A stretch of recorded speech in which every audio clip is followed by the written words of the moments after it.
Broadcast is now starting. All attendees are in listen-only mode. Hi, everyone, and welcome to our webinar on building momentum around the Sustainable Development Goals in Canada. My name is Melody McLean with Alliance 2030. I wanted to say thanks so much for all of you for joining us today. Before we get started, I just have a couple of housekeeping notes that I'm going to share with you. So first of all, because of the number of people in this webinar today, you can hear us, but we can't hear you. So you guys are all on mute. This webinar is going to be recorded and will be available on alliance2030.ca once the webinar is over. For the best experience, we recommend closing all other applications on your computer and turning up your volume. If you have questions at any point for our presenters today, please type them into the question box that should be on the right-hand side of your screen at any point, and we'll have time for Q&A at the end of the webinar. So I'm just going to kick things off before I introduce our presenters. As some of you may already know, there is a reason that we chose this specific date to host this webinar. Today is the Global Day of Action for the SDGs, which means that all around the world, individuals and organizations are engaging their communities around the SDGs through events, activities, online campaigns, and much more. You can visit the actforsdgs.org website to see what's taking place around the world, and please feel free to tweet about this webinar using the hashtag #ActForSDGs. In addition, this webinar is being hosted by Alliance 2030. If you aren't familiar, Alliance 2030 is a national network of organizations working to achieve the SDGs both in Canada and abroad by the year 2030. You are going to hear more about the Alliance in our webinar presentation, but I just wanted to give you a quick background as to the reason that we wanted to host this webinar now. So there have been some recent events over the last few months that have helped drive this growing momentum that we're seeing in Canada around the SDGs. And it started for us back in July 2017 to March 2018 of this year, where a number of organizations co-hosted what was called a national conversation series on Canada and the SDGs, bringing together organizations across sectors and across the country to explore how Agenda 2030 and the 17 goals could be advanced by working collaboratively. What we heard from those conversations led to the creation of Alliance 2030, and in April of this year, we launched our digital platform, which is meant to serve as a hub of SDG activity all across Canada. Then in July of this year, we officially launched as a national network committed to working towards the SDGs when we were at the High-Level Political Forum in New York, which is also where Canada presented its first voluntary national review on the SDGs. If this is the first time you're hearing about Canada's VNR, don't worry, we are going to provide an overview in this webinar. And then, of course, right now this week is the UN General Assembly. Justin Trudeau spoke yesterday about financing the 2030 agenda, and the UN General Assembly aligns with something called Global Goals Week. So be sure to keep an eye on social media for more SDG news and activity over the rest of this week. I share this information just to say that all of this recent activity has helped us create the agenda for today's webinar and identify some presenters that can help speak to the building momentum around the SDGs in Canada. So for this webinar, we're going to talk a little bit about Canada's progress on the SDGs, both from the government perspective and from the civil society perspective. We'll share a little bit more about the creation and the launch of Alliance 2030 and talk about next steps and opportunities for collaboration and how you can get involved. We did book an hour and a half for today's webinar just to make sure we had plenty of time for questions and answers. We might not use all of that time, but as I said, please feel free at any point to enter your question into the question box so that we can get to it at the end. And if you have a question for a specific presenter, please feel free to note that as well. Presenting with us today is Gail Mitchell, Director General at Employment and Social Development Canada, who is part of the newly formed SDG unit within the federal government, which Gail will share more about. We also have Deborah Glasser from the BC Council for International Cooperation, who have been very active in tracking Canada's progress on the SDGs from a civil society perspective. And finally, we have JP Bervoots from Community Foundations of Canada, which is one of the founding partners of Alliance 2030. And he'll share more about the network and how we're working towards Goal 17, partnerships for the goals by collaborating with organizations across all sectors. So without further ado, I will turn it over to Gail to share a little bit more about Canada's progress on the SDGs. Thank you very much, Melody, and thank you very much for inviting us to be part of today's webinar. What I would like to do kind of quickly is share with you a little bit some of the sort of governance stuff that we're doing inside the federal system to be organized in order to deliver on the Sustainable Development Goals.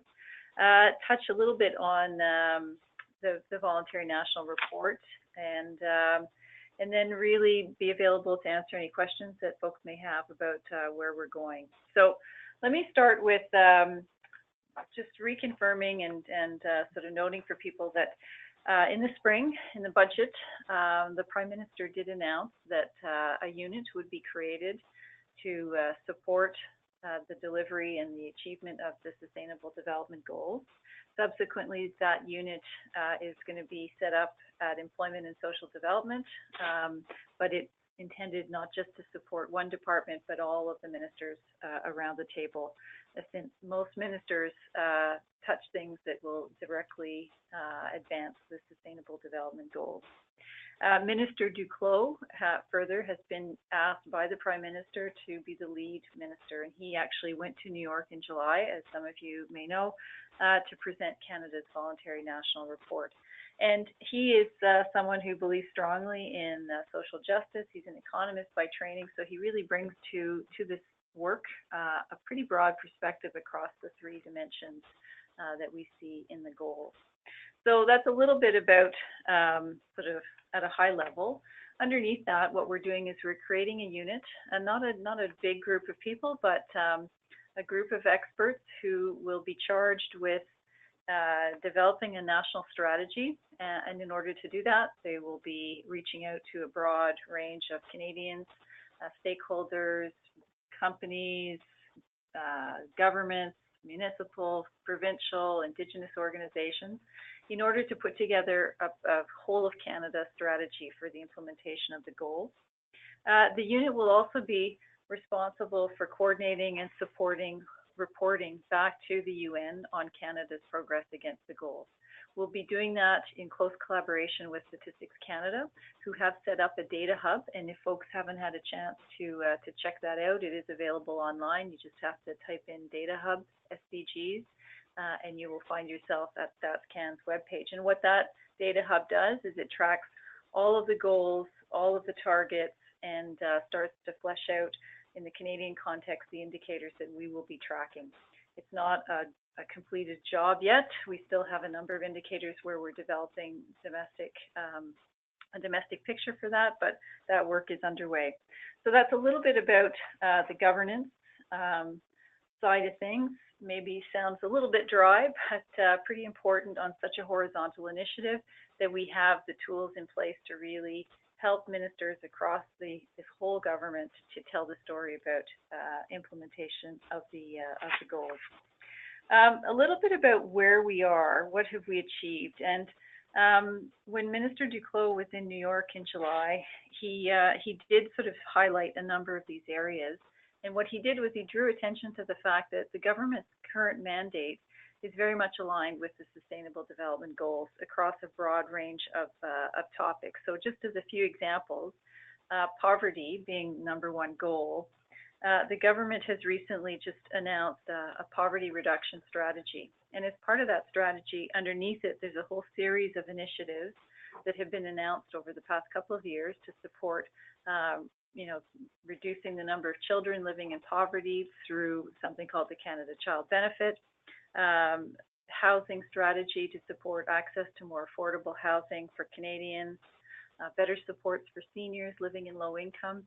So there's been a whole range of government initiatives over the past couple of years that have really been focused on poverty and will advance us towards reductions of poverty. And in fact, the poverty reduction strategy does target significant reductions that are aligned with the SDGs over the cycle. So a reduction by 50% of people living in poverty by 2030. So those are just a couple of examples on goal #1. In other areas, so for instance, related to gender equity, a number of initiatives have been undertaken to support achieving that objective. Again, these are steps on a longer journey towards achieving the goals. But for instance, Canada has announced a strategy to prevent and address gender-based violence. So it's got a number of pillars within it. Part of those strategies include program changes to support people through employment insurance if they need time off to address issues of violence, domestic violence. So these are, again, just a few examples. On the environment side, in terms of the Federal Sustainable Development Strategy, all of the goals under that Canadian strategy are a reflection of the SDGs related to environment. And we're working closely with international partners to demonstrate leadership on climate change and building a momentum towards implementation of the Paris Agreement. So again, a couple of examples. The final one that I'll focus on is related to the international assistance policy and Canada's feminist approach on that. It's really, again, focused on gender equality and empowerment, human dignity, growth, so that's the economic dimension, environment, inclusive governance, and peace and security. So all of the sort of decisions around international assistance are now made through that assistance policy, which is driven and very much aligned with the SDGs overall. So those are just a few examples of how we have taken the sort of mandate of the government and aligned that with SDGs. Again, you know, we can go into more detail, and the VNR, which is available as well online, does go through all 17 goals, and it tracks and provides sort of a detailed accounting of activities in these spaces. And I, you know, in the interest of just keeping a conversation going, I won't walk you through all that, but I would encourage you to take a look at the report that we tabled in July at the UN. I think it's a good sort of starter for understanding what's happening across all of the goals and helps to position us to understand where do we need to drive our attention and what do we need to be doing. I'll just say a bit about the unit and some of the upcoming work that we will be undertaking as part of the unit. So one of the pieces is developing a national strategy. And again, I think I mentioned we will be reaching out to connect with stakeholders on that.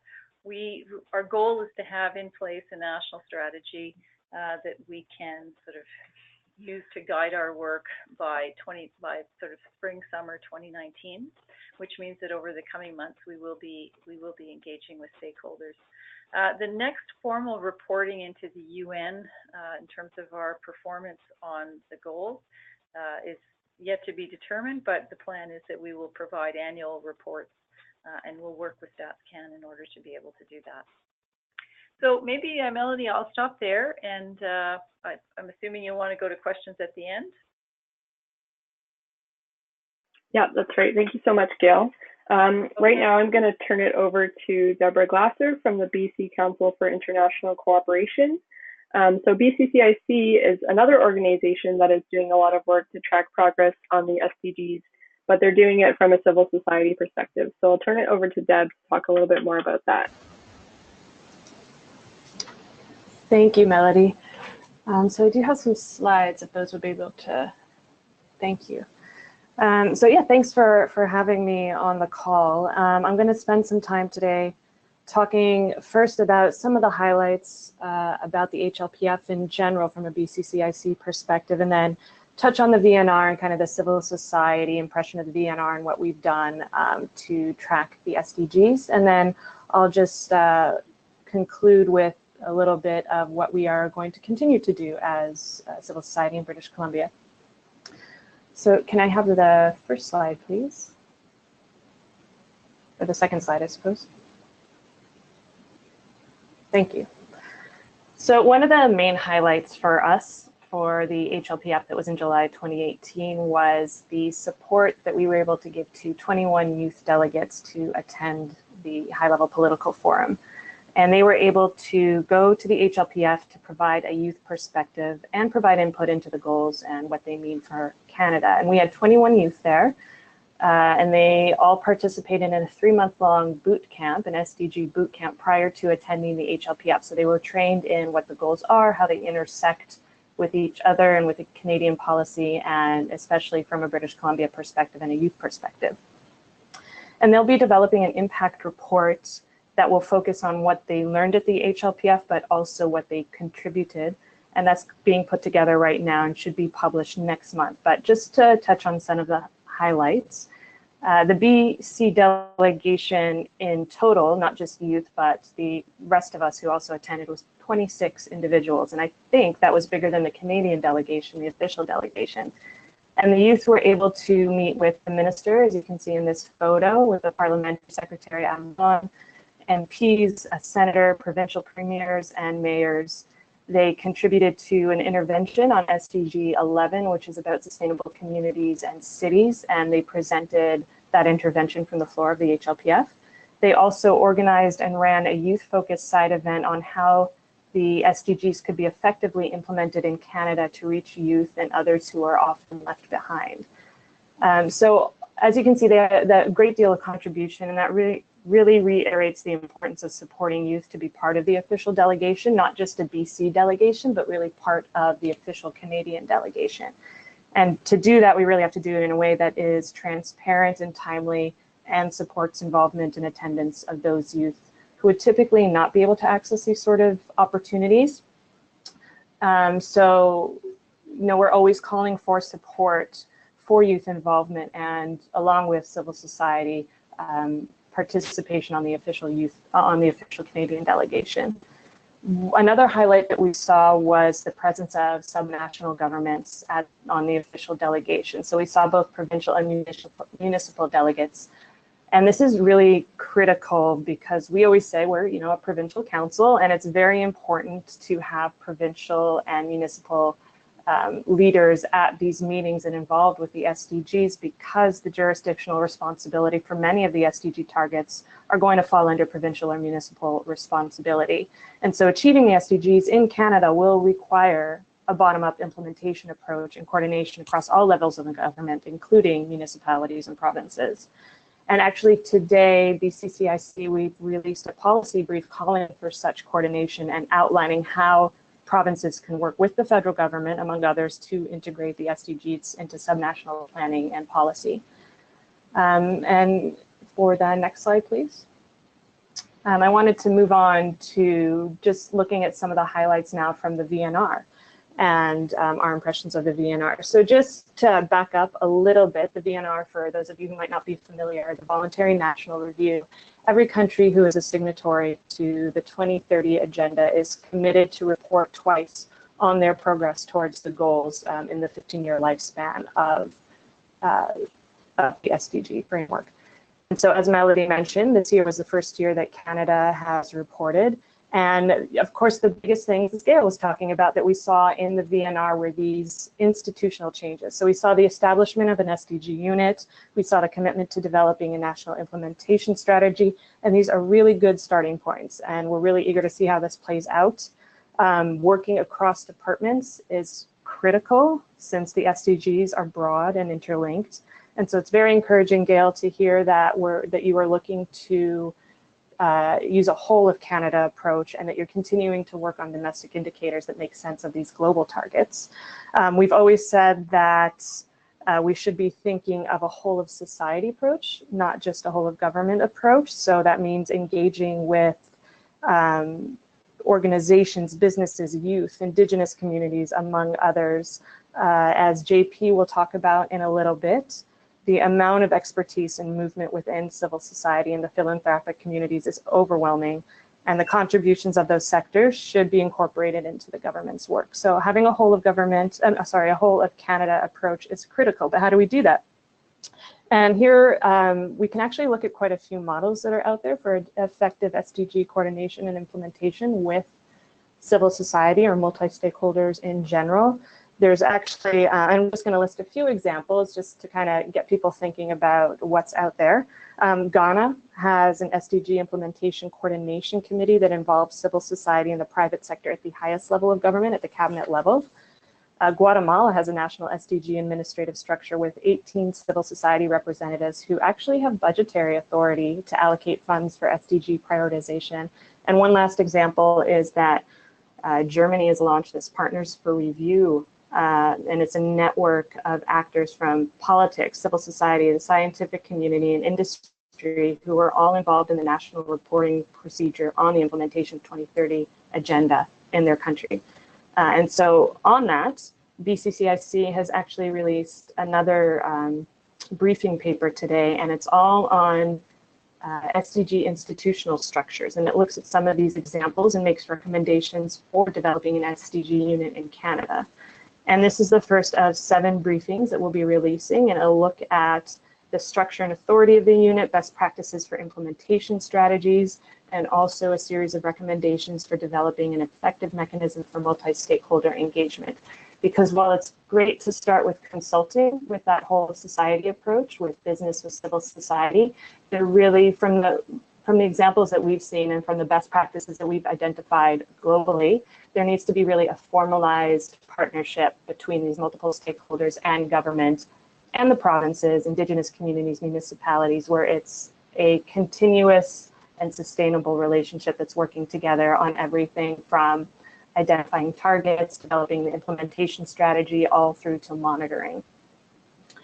So going back a little bit to what's in the VNR, I just want to look at what the data says. And so if we look at the VNR, it does outline a lot of the federal policies that have been aligned with the SDGs. So the FSDS, as was mentioned, we now do have a national poverty reduction strategy. And we're looking at that, but we also still see in the VNR itself that food insecurity is increasing, the percentage of Canadians in core housing need is growing, and the access to water in Indigenous communities is decreasing. And that's just a few examples.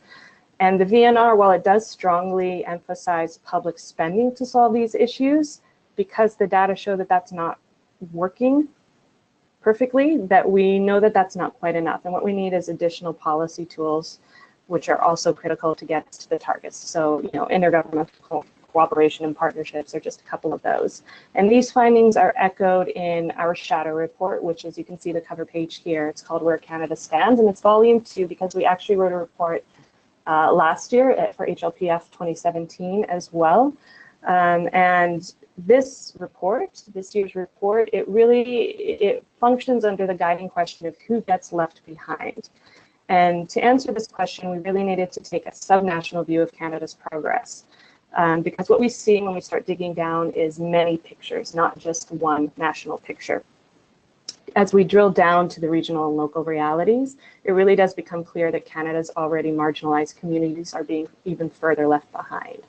So that means, our northern and Indigenous communities, our youth, and our refugee communities, among many others. And that means that we have to address these gaps across all levels of government and not just looking at a federal snapshot of what the data says. And to give you an idea of what we did for the report that you see here, we looked at national data for an overarching snapshot of how Canada is tracking on the SDGs. And then we talked to experts of the 6 goals under review this past year to gauge how Canada is doing on all the goals through the lens of their goal of expertise. And in their opinion, we asked them who is being left behind. And then we dug down to the subnational level to talk to experts who are looking at how these issues are unfolding in their own regions. And finally, we did a case study, a regional case study for each of the chapters, each of the goals that we reviewed this year. And this is on our website. You can find this report. Next slide, please. I'm just going to follow up a little bit to talk about how we at BCC are continuing to engage in the SDGs, because the VNR and the HLPF, of course, aren't the end of our action. Canada might not be presenting next year at the HLPF, but we are still committed to implementing and monitoring the SDGs. So we'll continue to look at the SDG unit partnership and the SDG implementation strategy, and hopefully working with the SDC to figure out what that looks like, how it functions, what kind of authority it will have, and a lot of that will come through on these policy briefs that we're going to be rolling out starting today. We will be doing another shadow report, or technically it wouldn't be called a shadow report because Canada's not reporting next year, but we'll be doing a civil society report next year for the VNR, for the HLPF based on the goals that are under review next year. We're going to continue working our SDG scorecards. The SDG scorecards is something that BCCIC has been doing since the provincial election started last year, or 2 years ago now, I guess. And what we do is we look at this is a tool for localizing this global agenda. So we work with communities, with municipalities in British Columbia. We review their official community plans, their climate action plans, all the supporting strategies, and we see how they align with the global SDGs.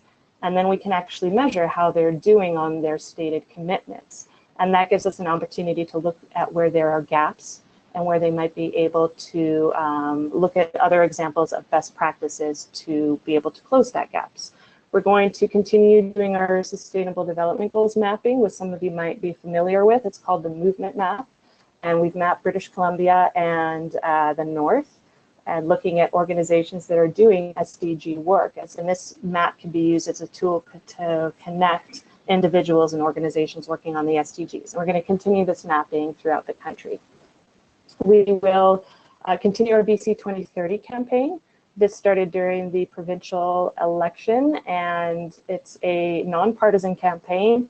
The purpose of it is really to get the SDGs into the electoral dialogue. So to have candidates meetings about the SDGs, to provide people across the province with the tools to be able to engage in their own ridings or their own province around the SDGs. We'll continue with the SDG Bootcamp and might even expand this to COP Bootcamp, so the climate change conference, the UN Climate Change Conference bootcamps, because we see, of course, what gets discussed under the banner of UNFCCC and the climate change conversation as being integral to the success on the climate action goals, the renewable energy goal, and the responsible consumption and production goal within the SDG framework.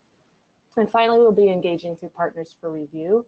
So this is the group that I mentioned earlier, and it's this international civil society, government, and business group that meets to see how we can work collectively to advance the SDGs in our own countries by learning from each other, but globally as a network.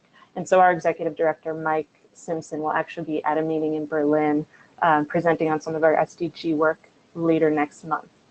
And that's just some of the things that we're going to continue to do as we work towards implementing the SDGs, not just in British Columbia, but across Canada. Thank you. Great, thank you so much, Deborah. It's always great to hear how much work is being done on the SDGs, even just by BCCIC, but I know across the country as well. And it's always also great to look at examples of other countries that are doing great work to engage around their own societies around the SDGs as we sort of look to engage Canadians through Alliance 2030, which I'll turn it over to JP to talk a little bit more about. Great, thanks so much, Melody. So again, my name is JP. I'm on the staff team at Community Foundations of Canada. And I'm also excited to be part of really a cross-organizational team that's building a new national network called Alliance 2030. Now, we've heard a little bit today about how Canada is doing with respect to some of the SDGs. What I'd like to do is spend a little bit of time now for the next few minutes, focus specifically on Goal 17, or partnerships for the goals, and really on how we can work better together over the next 12 years to ensure that we're making progress on some of the things that matter most to our own communities, and really collectively helping deliver on Canada's commitment under Agenda 2030. I'd also like to share a little bit, as Melody mentioned, about a new initiative that's being collaboratively developed by a growing group of organizations that we really hope is going to help create at least some of that kind of momentum and relational infrastructure that we think is really needed to support this work. And that's, of course, called Alliance 2030. Now, before I get into some of the details about what Alliance 2030 is and why it might be helpful or useful for your organization or for you as individuals to consider joining this group, I'd like to share a little bit about how Alliance 2030 emerged. So maybe next slide, Melody.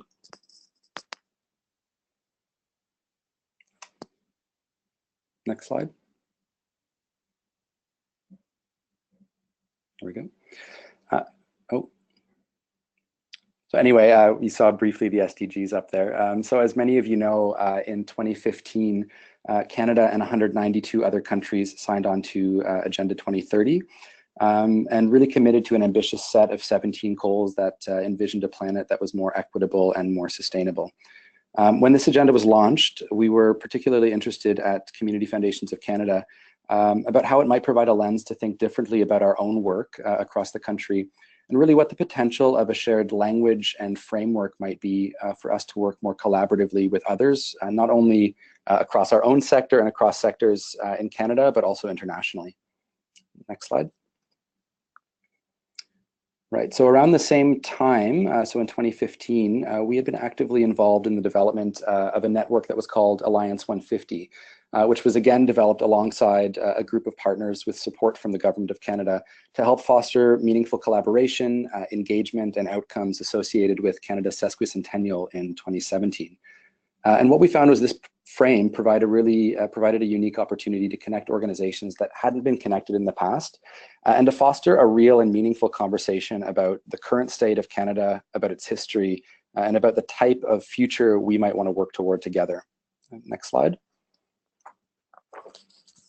So between the launch of Alliance 150 in 2015, again around the same time that the SDGs emerged, and 2017, Canada's sesquicentennial, we saw more than 2,500 organizations join Alliance 150, and over 3,000 new initiatives developed that focused on really a number of key priorities for communities from coast to coast to coast. And these, of course, included initiatives focused on the environment, on truth and reconciliation, on youth, on inclusion, and on diversity.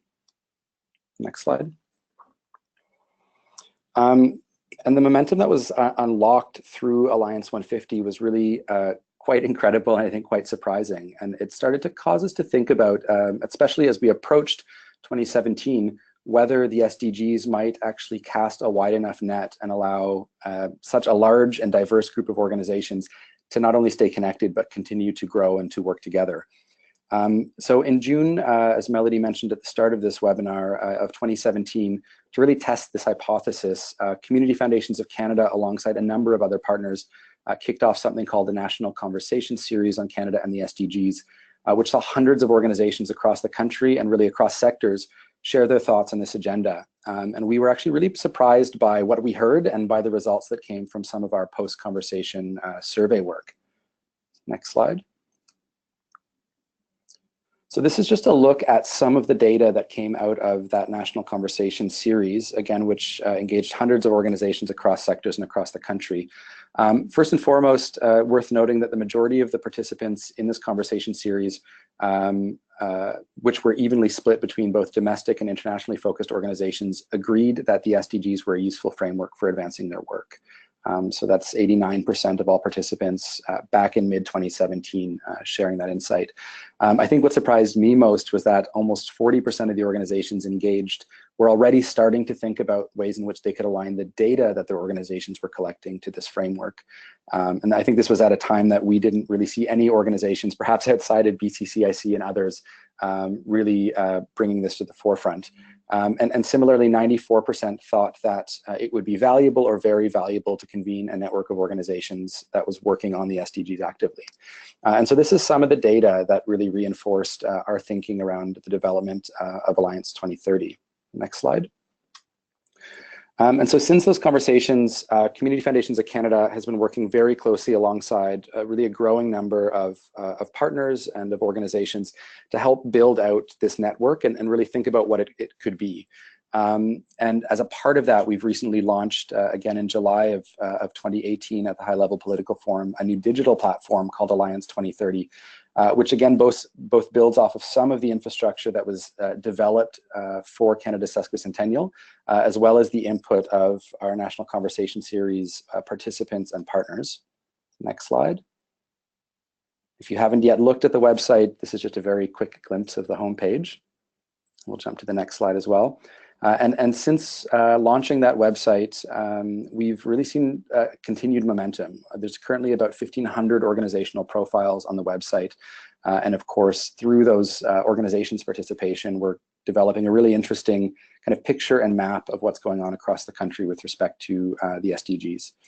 So next slide. So what does Alliance 2030 do?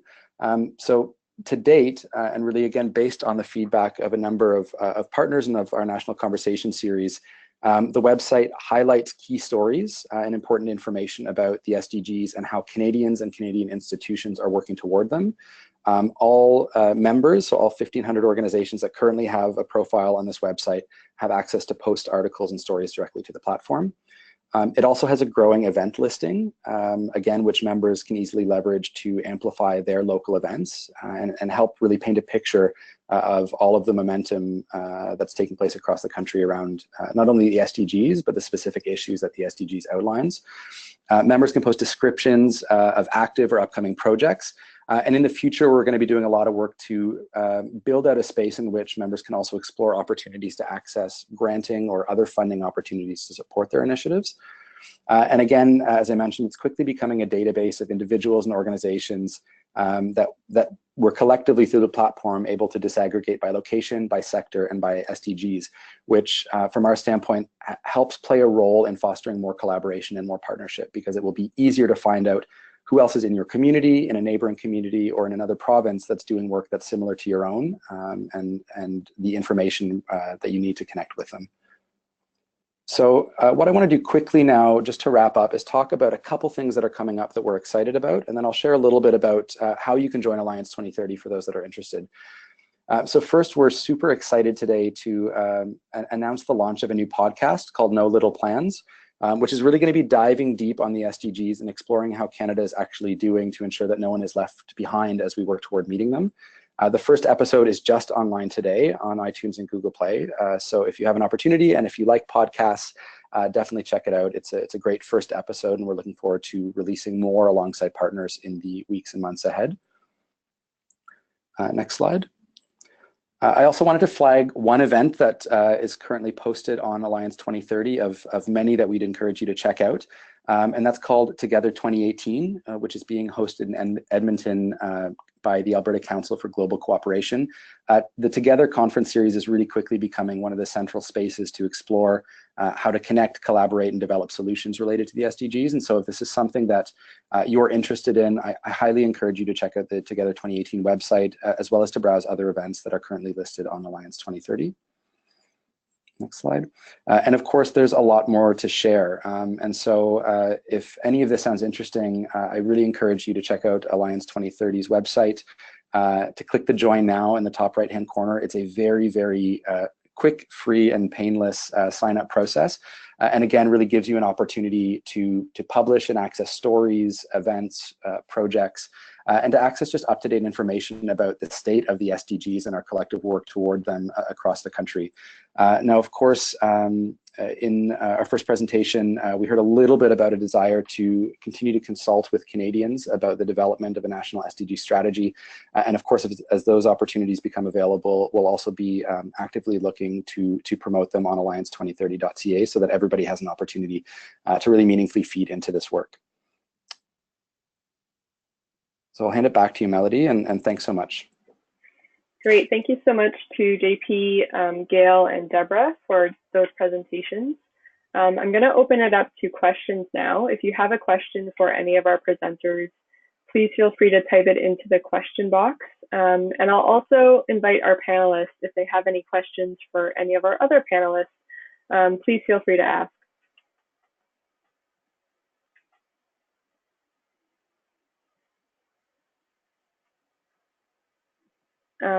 So I have one question here. Have any connections been made to Impact 2030 initiatives? I know I've heard about it before, but if any of our panelists know more about Impact 2030, that would be great.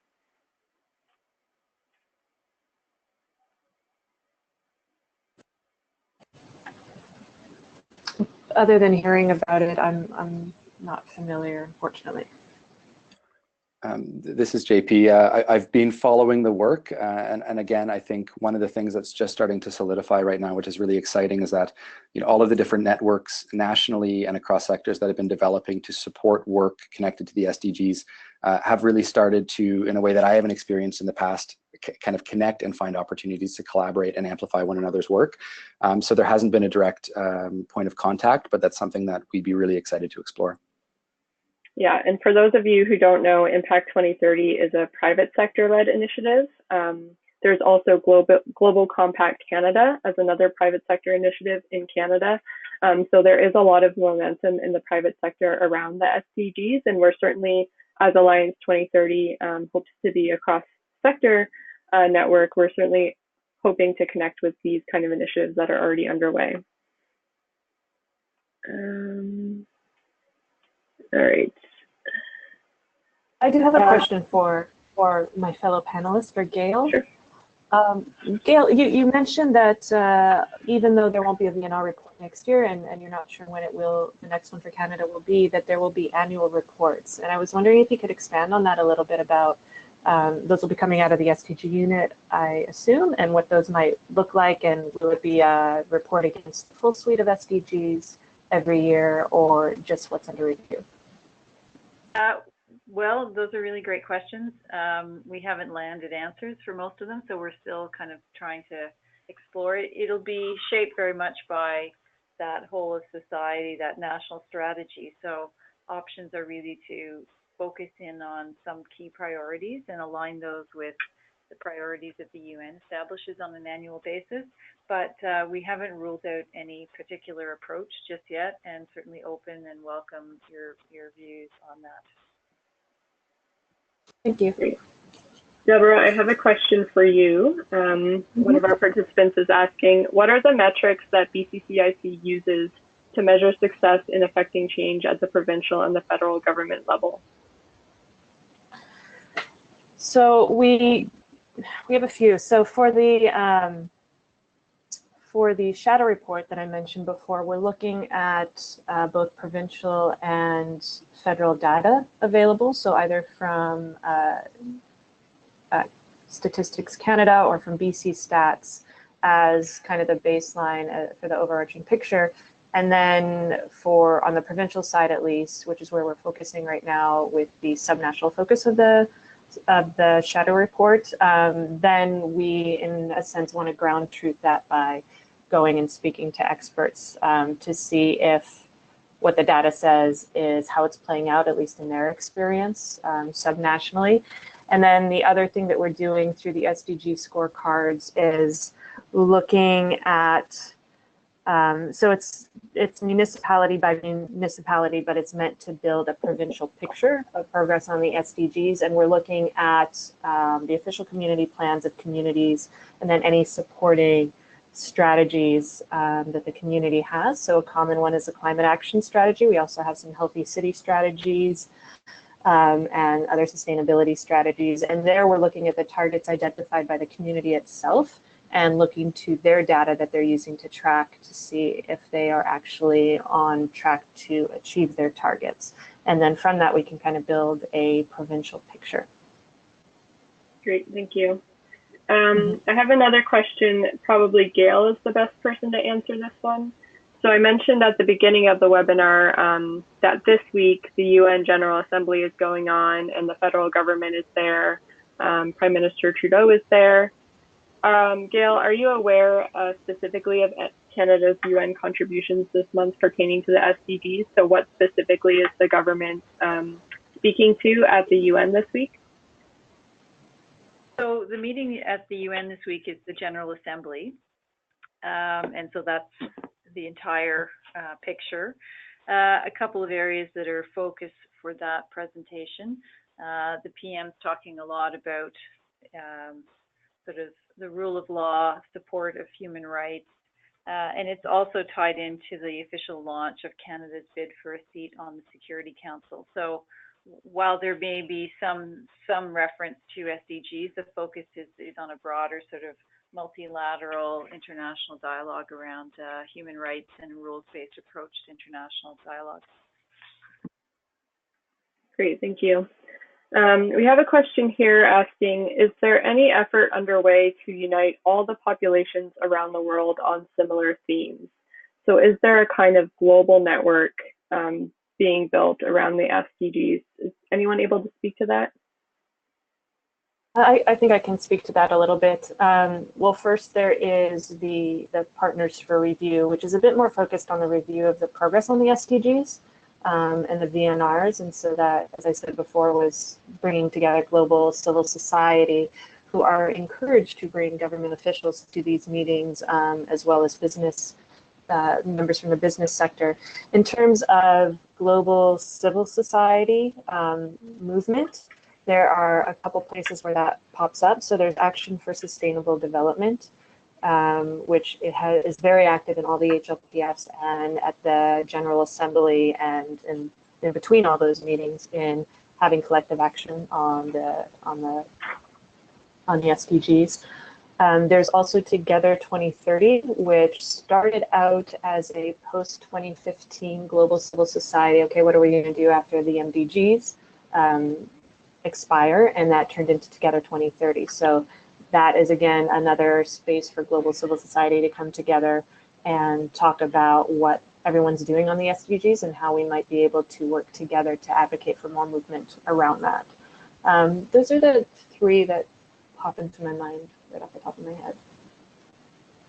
Yeah, Action for Sustainable Development is a great resource if you're looking to learn more about the SDGs or how to sort of get involved. I know that they host a lot of webinars and training sessions that are typically open to the public, so you can definitely check them out as well. Another person has mentioned, just to add to the answer of the global movement, Global Greens are very active on behalf of SDGs around the world. So that's another organization that you can check out. I do have a couple more questions for Gail. So first, Gail, is there a plan to create a website to keep us informed of the work of the SDG unit? And then the second question, how different will the national SDG strategy look from the existing federal sustainable development strategy? Thank you. It's a good question. So yes, there is a plan to get a website and a way to leverage social media to keep people informed, but definitely a website is in the plan. And how different will the SDG strategy be compared to the federal sustainability development? Well, I think that it's clear that the SDGs kind of have the three components: economic, social, and environment. The federal sustainability strategy is much more focused on the environmental piece. So I would say that while we will build on that, the federal sustainability development strategy will actually go further than it does go, because we're going to pull in the social dimension and the economic dimension, which are sort of there in the FSDS, but we're going to take it that much further. But there's no doubt that the FSDS will play a really kind of key foundational role for us. Yeah, and if anyone is not familiar with the federal sustainable development strategy, that is already available online, and you can download that and read that now. I have a question here, maybe for JP and or Deb. Do Community Foundation VitalSigns report / Vital Conversations figure into BCCIC's measurements of provincial and municipal progress on the SDGs? It's a really Yes. good question.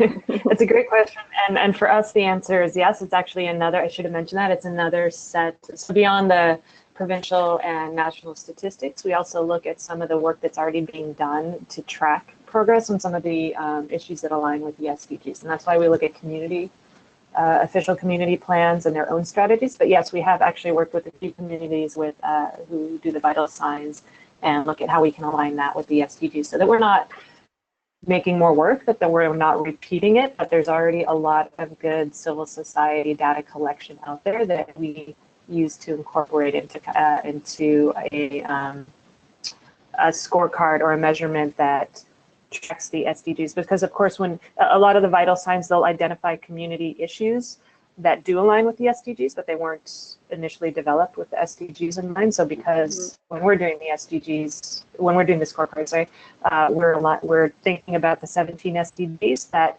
if that data exists in a VitalSigns report, we're able to bring it in and match it up as a data resource. And just to speak to the comment that indeed VitalSigns, which have been in existence for a little over 15 years, obviously weren't developed originally with the intention of aligning to the SDGs. There's been some very good work taking place right now, both at a national level and in communities by community foundations and partners across the country to ensure that future reports are increasingly aligned to the SDGs. So both at the national level, data that is provided and disaggregated through VitalSigns reports locally, that data will directly map to the SDGs, and increasingly as well that the active work that many community foundations do to gather additional data through surveys as well as qualitative data in their community, that there will be an opportunity to tie that data directly to the SDGs. So we see this as an important tool, certainly looking forward, and in part to help track progress in a disaggregated way. Yeah, actually, I think, JP, VitalSigns will be a really great resource for organizations moving forward in terms of local progress to the SDGs. Do you want to just provide a brief overview of what VitalSigns is for those who probably aren't familiar with the reports that community foundations do? Sure. Apologies. So VitalSigns is a national initiative that actually emerged about 15 years ago in Toronto, and is since being leveraged by over 100 communities across the country, and now by community foundations in 15 countries around the world, that really looks at painting a picture of how our communities are doing. It's something that mixes qualitative and quantitative data, but really on a year-over-year basis tries to paint a picture of how our communities are doing, where there are opportunities, where there are existing gaps, and really to provide not only a tool through which community foundations can make decisions about the investments they make in community, but something that we hope and increasingly see is very useful for municipalities, for civil society organizations, for academic institutions, and for others that are equally looking at helping to move the needle on some of the issues that matter most at a community level. And so again, we've been working at CFC and in collaboration with partners and community foundations across the country to ensure that that VitalSigns reports, that data that emerges through VitalSigns, and that increasingly opportunities to convene stakeholders around the data that VitalSigns is making visible will be aligned to the SDGs. Great, thank you. I have another question for Gail. Gail, how are Canadian youth represented, or how will they be represented within the SDG unit? So part of what we'll be doing when we reach out in the development of the strategy will be connecting with youth organizations. We're also looking at the potential to essentially put together a bit of an advisory committee structure. We haven't settled on all of the mechanics of that, but we are looking at having some kind of an external group that can help advise the unit, and we would see youth as being a participant. We would have space for youth to participate in that. But again, we haven't fully landed all of the structures and the mechanisms, but we do know that getting that perspective is really important in helping to shape our strategy, and also in helping us to maximize the impacts of the work that's underway. Great. And then I think for any panelist who wants to speak to this, we have a question here. What about Indigenous groups around the world and in Canada or in BC? What initiatives have you seen emerge since 2015, since the SDGs came out?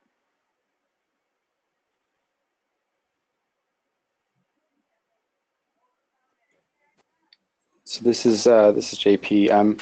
So certainly with respect to the development of Alliance 2030, we've been working very actively alongside and in consultation with a number of Indigenous-led organizations to really ensure that all of the work that we're doing embeds within it kind of our national efforts to foster truth and reconciliation.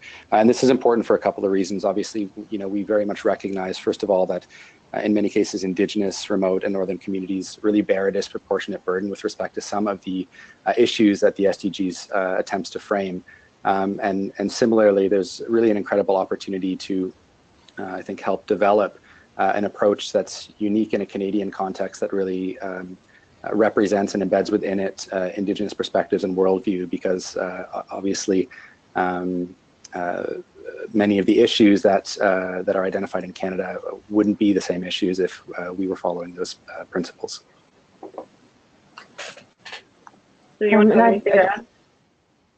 Yeah, and I think, echoing what JP said, as we've been working on how to advance the SDGs in BC, we've made an effort to engage with Indigenous leaders, both youth and elders, recognizing that it's an intergenerational issue.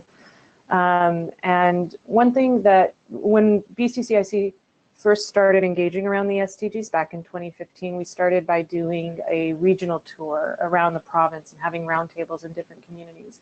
And I think that one thing that's really important to note that we heard from Indigenous leaders as we were meeting with them is that the framework for the Sustainable Development Goals that comes out of the UN is not necessarily the way that Indigenous communities are looking at sustainability within their own communities.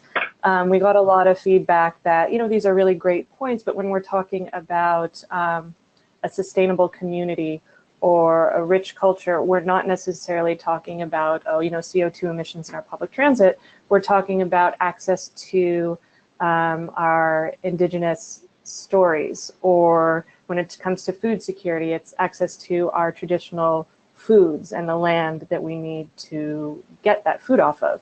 And so I think when we have to broaden what the SDG targets are calling for when we're trying to translate this and localize this into a meaningful framework for not just BC, but for Canada. And I mean, one of the reasons, again, that we focused on a subnational perspective in our shadow report is because when you look at the question of who gets left behind, you know, a national statistic might show you one picture, but if you dig down into it, you start to get these emerging philosophies and these emerging pictures show up that at the regional level, you know, there's a very, very stark disparity between what's going on in the north and in Vancouver and the lower mainland. So it's, we certainly don't have the perfect answer to how to best engage around this, but it's important to note that we're not all looking at it the same way, and we have to consider that as we build a national strategy. And that's why it's important to have not just consultations with Indigenous communities, but a formalized partnership, whether it's through this advisory committee or some other partnership that really does incorporate Indigenous knowledge.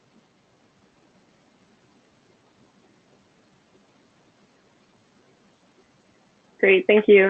One of the questions that we've gotten a lot in building the Alliance 2030 is from Indigenous organizations is a question of how do the SDGs align with recommendations that are already in place, either through UNDRIP, which is the UN Declaration for the Rights of Indigenous Peoples, or through the TRC, which is the Truth and Reconciliation Commission's 94 calls to action.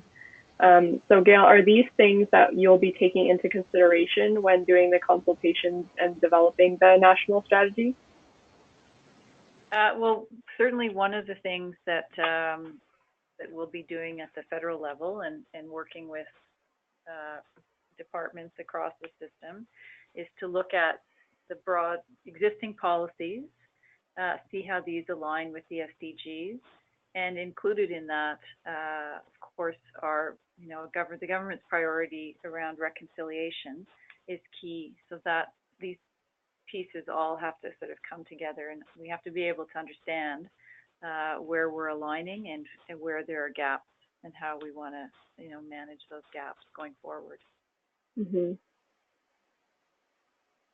All right, I have another question here. Oh, go ahead. I was just going to say that BCCIC has done an initial alignment exercise with the TRC and UNDRIP and how they align with the SDGs. I don't have that research right in front of me now to look at it, but it's something that will be part of this series of briefings that we're going to be releasing. Oh, that's great. All right, I have another question here about how much involvement in these networks are you seeing from faith groups and faith-based organizations? I know I can speak a little bit to the Alliance, and then if anyone else wants to jump in. When we were running Alliance 150, we saw great involvement from faith-based organizations through an initiative called, I believe it was called Faith in Canada 150. And essentially what they did was they built a sort of like a sub-alliance of faith-based organizations across the country that wanted to sort of mobilize around Canada's sesquicentennial. And that initiative was run out of an organization called Cardiff.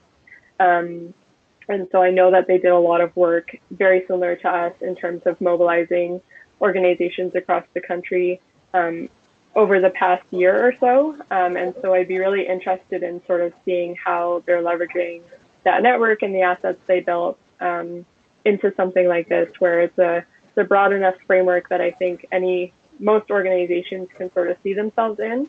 But we'd love to sort of further explore that relationship that we built through Canada's 150th. I don't know if anyone else has any other examples.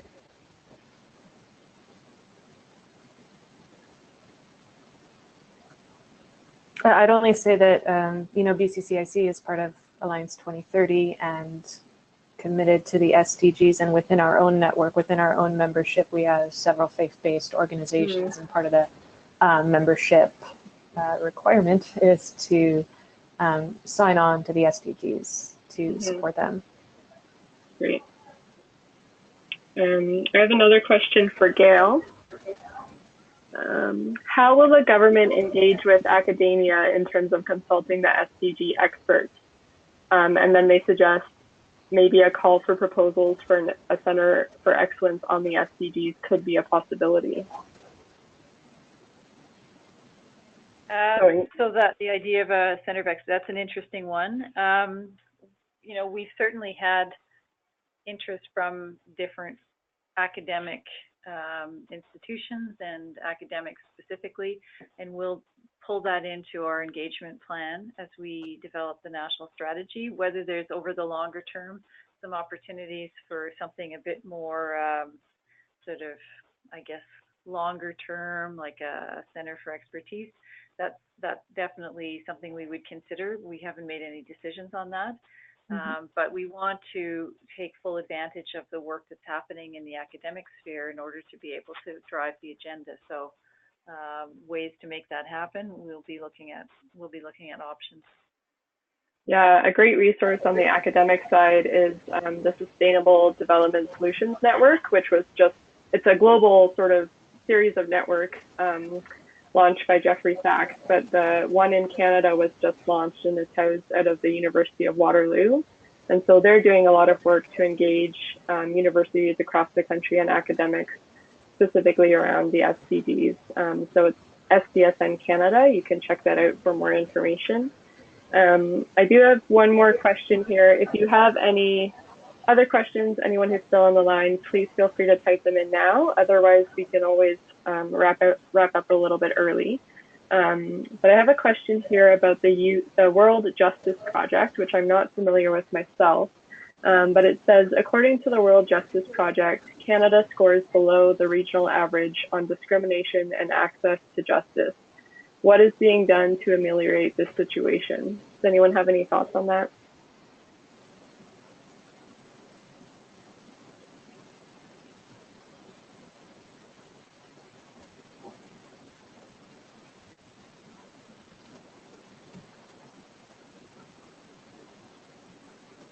So what was the name of the center? It's called the World Justice Project, basically saying that Canada is below the average when it comes to discrimination and justice. So maybe any of the ways that the SDGs might be able to sort of fix that issue in Canada. I mean, I think at a very high level, and I need to do more research on a specific initiative. Obviously, many of the goals speak to the need to increase or reduce inequality, improve our overall work around gender equality, and obviously create more just societies. I think one of the things that's unique about the SDGs, which we're quite interested in, is that many international frameworks in the past really looked at our progress as communities and as a country at an aggregate level. And under a lot of those indices, Canada has historically done quite well. One of the things I think that's unique about the SDGs with respect to a kind of a multi-issue framework, and I think that that's what this initiative is speaking to with respect to access to justice and rights in particular, is that when you look at any of those data sets on a disaggregated level, it becomes very clear that there are so many communities across the country that are left out and left behind. And so I think if we do our job well with respect to not only thinking about solutions to some of the issues posed by the SDGs, really taking a deep look at our data over the next 12 years and identifying where those gaps are and ensuring that we're developing solutions that are indeed focused to leave nobody behind, then we hopefully should see progress in some of the spaces in which Canada hasn't been performing well. Melody, it's Gail. Maybe if I could just on this point, I'm not familiar with the World Justice Project as such, but one thing I would point out is that, you know, Canada abides by a whole range of other UN mechanisms. Some of them are sort of binding conventions and protocols related to human rights and access to justice and ending discrimination and so forth. So we shouldn't lose sight of the fact that while the SDGs are a really powerful tool, there are many, many other tools that are in play that have enforcement mechanisms attached to them and so forth that are part of the UN. So, you know, just as an example, the International Convention on the Elimination of All Forms of Racial Discrimination. I mean, these are powerful tools that have been around for decades in some cases, and they continue to shape. They're not in any way sort of overtaken by the SDGs. In fact, the SDGs in a way sort of amplify them. So, you know, on questions around justice, there are very sound and very powerful UN mechanisms, treaties, conventions, and so forth that that will drive countries, including Canada, to take a hard look. And Canada also reports into treaty bodies of the UN to account for how it's doing in terms of human rights protection, access to justice, just to name a few examples. That's a great point. Thanks, Gail. All right. So if we don't have any more questions, we can wrap up a little bit early. If you do have questions sort of later on, please feel free to email us at info@alliance2030.ca, and we can get to them there. Yes, so just my last question from somebody who's on the line. She says that she's writing her MPA thesis at University of Victoria on SDG implementation and was wondering if she would be able to contact the presenters for her research. So if that's okay with you guys, I can connect you directly with her. And otherwise, thank you so much for participating. Thank you to everyone on the line for all of your questions. And as I mentioned, this recording will be up on alliance2030.ca, so I encourage you to visit the platform, to join if you're not already a member, and to stay tuned for future webinars and events that we'll be hosting. Thanks so much. Thank you so much. Thank you so much. Thank you.